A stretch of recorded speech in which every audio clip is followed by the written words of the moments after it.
Hello and welcome to Westminster Abbey. My name is Aaron and we're going to be doing 4 videos about stories, and today we're going to be thinking about character because in Westminster Abbey we've got a lot of characters. You probably know that Westminster Abbey is over 1,000 years old. But I wonder, did you know that there are over 3,000 people who are buried and remembered in the Abbey? And you can see some over the door there. I've chosen one to think about character, and this is Margaret Cavendish. She started life as Margaret Lucas. She, as a young girl, lived in a really nice big house with her mum and her brothers and sisters. And she had a really happy time and she was really confident.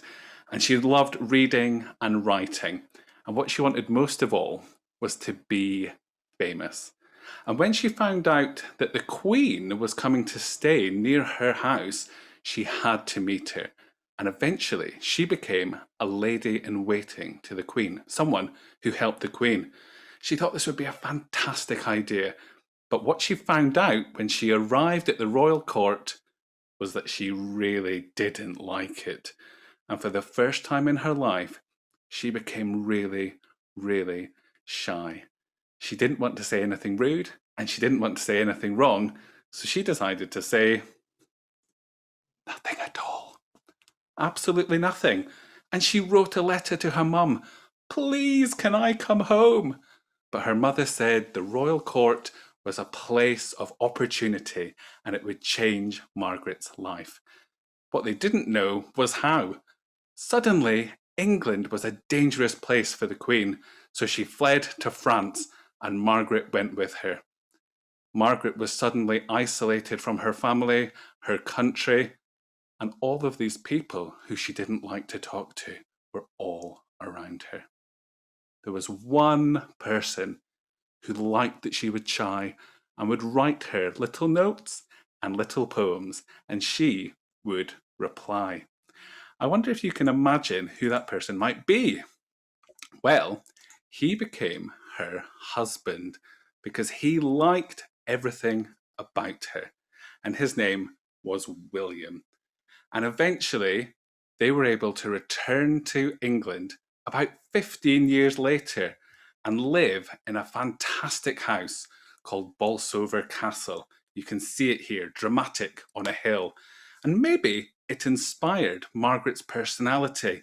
Here she is looking very confident and dressed quite excitingly on the front cover of one of her books because William encouraged her to become a writer. Here in England, she became confident in herself and she would decorate her house beautifully. She would wear clothes like nobody else because she wanted to be remembered. And she published 21 books. And most scandalously of all, she put her name on the front cover. Hundreds of years ago, women would usually publish their books with no name on it. But Margaret wanted to be famous. And she is the first woman to visit the Royal Society of London, a special place for scientists to meet and discuss ideas. Margaret loved science and she loved stories.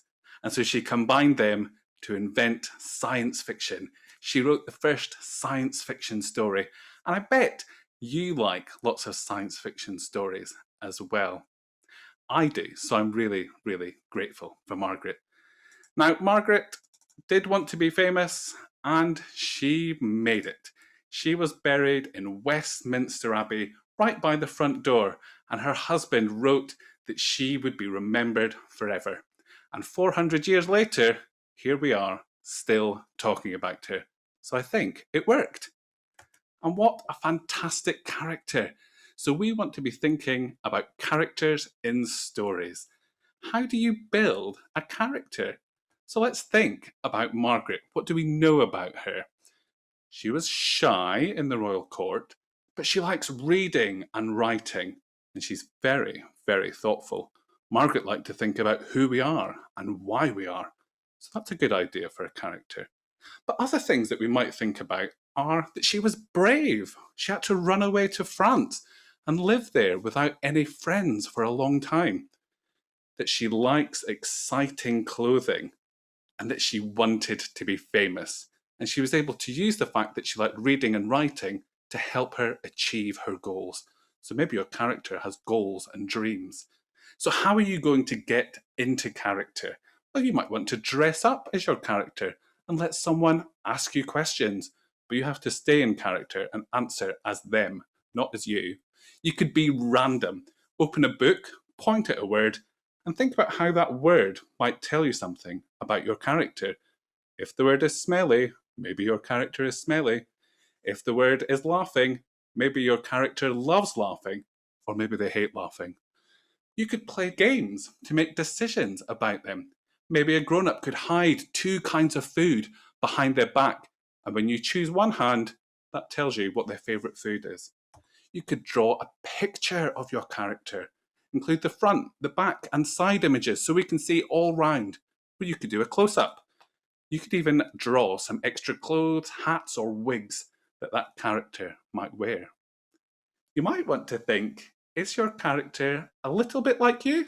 A lot like you? Or maybe someone you know? Or maybe they're nothing like you and they're nothing like the person you know. They could be the opposite. Everything you like, they don't like. Everything about you, if you're tall, they're short. That's another way to make a character. Or you could think, what if my granny was a giraffe? What if my sibling was a snake? How would that change them? And what would happen to them? We'd love to hear your stories. But if you want to be inspired by people in the Abbey, then you can look up our A to Z of activities on our website. There's 26 things for you to look at there. And I, as for individuals, lets you know a little bit more about the people who are buried there. Whatever you do, we'd love for you to share it with us using hashtag WabbeyFun. And if you can make a donation of £5 by texting Abbey to 70025. Now, next week, we'll be thinking about stories and we'll be thinking about place. Where does the story happen? Thank you very much for joining us. Take care. Bye-bye.